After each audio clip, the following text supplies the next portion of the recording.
जंगल का एक शासन आया था जब बिहार में जंगल राज आ गया था। उस जंगल राज में हर वो कार्य हुआ, सिंहासन खाली करो कि जनता आती है, उसने कांग्रेस की जड़ों को हिला दिया था और भारत में एक नई क्रांति का आह्वान किया था। हिंदी का एक मुहावरा है, मुंह में राम बगल में छुरी, पर ये भी विपक्ष पे सही नहीं बैठता है, क्योंकि विपक्ष तो प्रभु श्री राम का नाम ही नहीं ले सकते। पर हमारे विपक्ष के लोग हैं जो विदेशी तंत्रों से हाथ मिला करके बार बार भारत की प्रभुता और अखंडता पर चोट करते हैं। कांग्रेस का एसडीआई जरूर बढ़ गया, अब एस उसमें क्या है उसका नाम लेंगे तो हल्ला हंगामा हो जाएगा, इसीलिए आप लोग खुद ही समझ जाइएगा। संविधान नेता के हाथ में नहीं, संविधान नेता के दिल में होना चाहिए। पर हमारे विपक्ष के लोग हैं जो विदेशी तंत्रों से हाथ मिला करके बार बार भारत की प्रभुता और अखंडता पर चोट करते हैं। एक तरफ जहां मोदी जी की कार्यकाल में एफडीआई बढ़ा है, जो फॉरेन डायरेक्ट इन्वेस्टमेंट है, वहीं पे इतने ही वर्षों में कांग्रेस का एसडीआई जरूर बढ़ गया, अब एस उसमें क्या है उसका नाम लेंगे तो हल्ला हंगामा हो जाएगा, इसीलिए आप लोग खुद ही समझ जाइएगा। ये वही बात हो गया, हिंदी का एक मुहावरा है, मुंह में राम बगल में छुरी, पर ये भी विपक्ष पे सही नहीं बैठता है, क्योंकि विपक्ष तो प्रभु श्री राम का नाम ही नहीं ले सकते, पर छुरी लेकर के बार बार संविधान की हत्या जरूर करने का कोशिश करते हैं। इसीलिए हम लोग कहते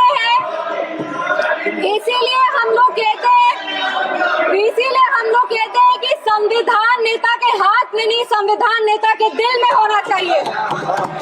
एक उदाहरण देते हैं, 2008 में इसी सदन में ट्रस्ट वोट के लिए कैश फॉर वोट स्कैम किया गया था और लोकतंत्र का गला घोटने का कोशिश किया गया था।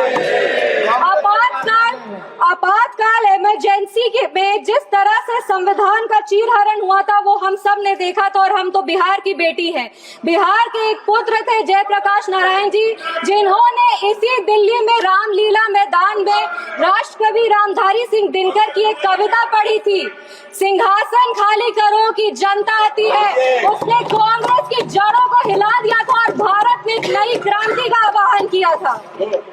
आज जब हम संविधान के 75वें वर्ष का उत्सव मना रहे हैं तो हम नमन करते हैं संविधान के निर्माता डॉक्टर बाबा साहब भीमराव अंबेडकर जी का, जिन्होंने अपनी पूरे जीवन की सीख को इस संविधान के निर्माण में लगा दिया, लेकिन कांग्रेस ने उनका अपमान करने से वो कभी नहीं चूके। जिस संविधान सभा सेंट्रल हॉल में संविधान पे चर्चा हुई, संविधान लिखा गया, उस सेंट्रल हॉल में बाबा साहब की चित्र तक को इन्होंने लगने नहीं दिया। इनके कार्यकाल के 2 प्रधानमंत्री ने खुद भारत रत्न लिया सर मैम, लेकिन बाबा साहब को भारत रत्न नहीं देने दिया। मैं नमन करती हूँ उन सभी संविधान सभा के सदस्यों का जिन्होंने 2 साल 11 महीने और 17 दिन में इस संविधान को आकार दिया। बिहार के इस देश के पहले राष्ट्रपति और संविधान सभा के अध्यक्ष डॉक्टर राजेंद्र प्रसाद जी का और संविधान सभा के सबसे पहले अध्यक्ष सच्चिदानंद सिन्हा जी का, जिन्होंने मिलकर के इस संविधान के निर्माण में अपनी पूरी जीवन लगा दी। संविधान, विपक्ष को कहना चाहेंगे, संविधान सिर्फ आर्टिकल्स और प्रिंसिपल्स नहीं है, ये एक ग्रंथ है, ये आम आदमी का भरोसा है, ये आम आदमी की आस है, ये इस देश के नागरिक को वो महसूस कराता है कि वो स्वतंत्र है, सशक्त है और सुरक्षित भी है। इस संविधान की ताकत ही है कि आज इस 25 साल की युवा महिला सांसद इस सदन में महिलाओं की आवाज बनी है।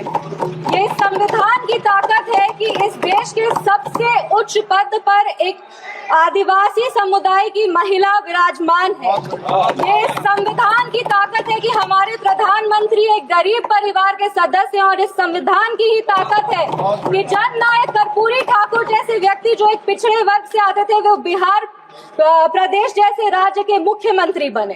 पर अब जब बिहार की बात कर रहे हैं तो हम जरूर इस सदन के संज्ञान में लाएंगे कि विपक्ष दल का एक शासन आया था जब बिहार में जंगल राज आ गया था। उस जंगल राज में हर वो कार्य हुआ, उस जंगल राज में हर वो कार्य हुआ जो संविधान का उल्लंघन था, संविधान के निर्माताओं के विचारों का उल्लंघन था। बिहार उस समय दंगों और अपहरण का गढ़ बन गया था। हम आभार व्यक्त करेंगे हमारे यशस्वी प्रधानमंत्री श्री नरेंद्र मोदी जी का, हमारे माननीय मुख्यमंत्री श्री नीतीश कुमार जी का और हमारे पार्टी के राष्ट्रीय अध्यक्ष श्री चिराग पासवान जी का, जिनके अथक प्रयासों की वजह से आज संविधान के उसूल बिहार में कायम है। आप बात करते हैं सेक्युलरिज्म की, तो एक आंकड़ा भी पेश करेंगे। जवाहरलाल नेहरू जी के कार्यकाल में 16 राज्यों में 243 सांप्रदायिक दंगे हुए।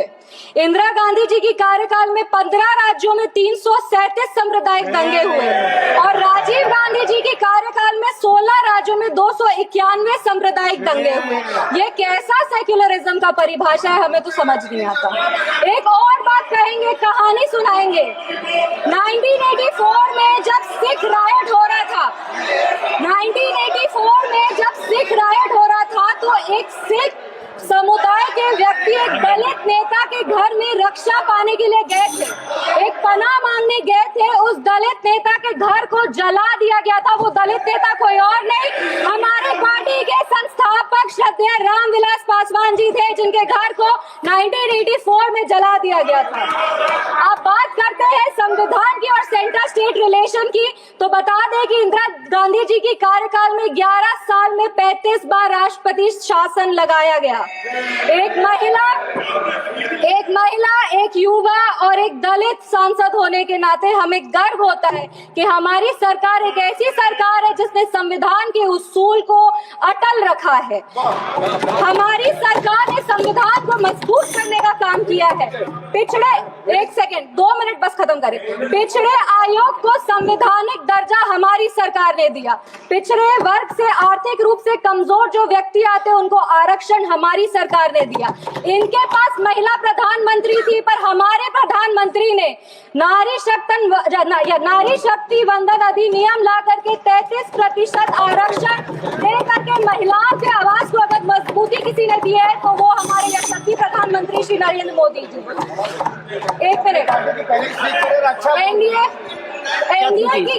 एनडीए की सरकार ने बिहार में हमारे प्रधानमंत्री, हमारे माननीय मुख्यमंत्री श्री नीतीश कुमार जी और हमारे पार्टी के राष्ट्रीय अध्यक्ष श्री चिराग पासवान जी के नेतृत्व में संविधान के सभी प्रावधानों को मजबूती से वापस लाए हैं और यही प्रयास करते हैं कि संविधान को अपना प्रेरणा मानकर योजनाएं बनाए जो हर वो नागरिक तक पहुंचे जो जरूरतमंद है।